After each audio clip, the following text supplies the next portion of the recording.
Hello, my name is Benjamin Hart. I'm an American attorney and the managing director of Integrity Legal here in Bangkok, Thailand. As the title of this video suggests, we're discussing expats and we're discussing investment here in Thailand, and the two kind of go hand in hand. And the reason I was thinking about this, I was reading a recent article from the Thai Examiner, that's thaiexaminer.com. Article is titled, "Wealthy Foreigners to Own Small Land Holdings Associated with Homes Here Agreed in Principle."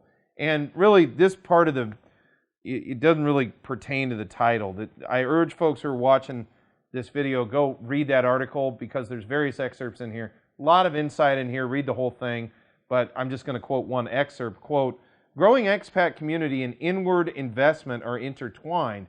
New 10-year visa, more flexible working conditions approved by Interior Ministry."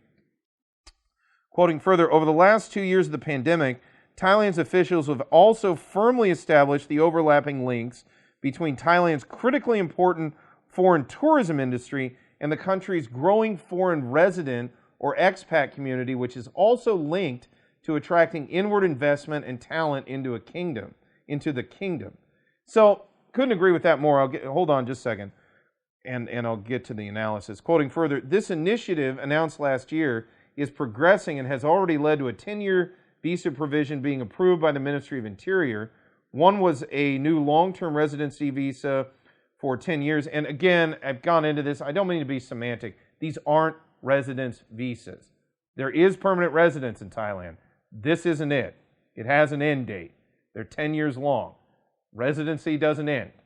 Quoting further, "In respect of those qualifying for the new initiative, and the other was a measure that will allow foreigners more flexible working conditions in Thailand." Well, and in both circumstances, there's a lot of caveats on this new long-term visa. So as I've explained in other videos, I think this is only going to apply to a relatively narrow subset of prospective expats. But back to this point, and this is key critical, I think, the tourism community directly, if you will, sort of spills over into the expat community, which directly spills over into foreign direct investment here in Thailand. Now, it's relatively small in the sense that it has been in the past a large number of people with relatively small investment compared to, some massive outfit that comes in and just dumps in millions of dollars.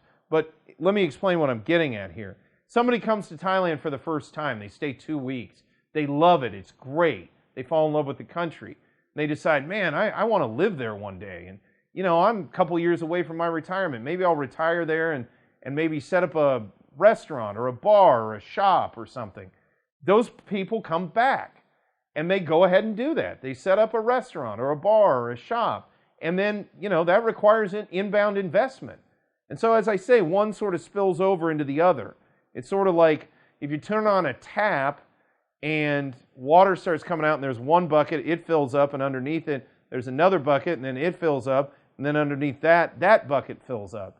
So again, the tap, though, is tourism. And as we've discussed in other videos, we're really hoping to see Thailand scrap a lot of the more onerous restrictions and requirements in order to enter the kingdom so we can see more tourists, thereby we can see more expats, thereby we can see more foreign direct investment here in the Kingdom of Thailand.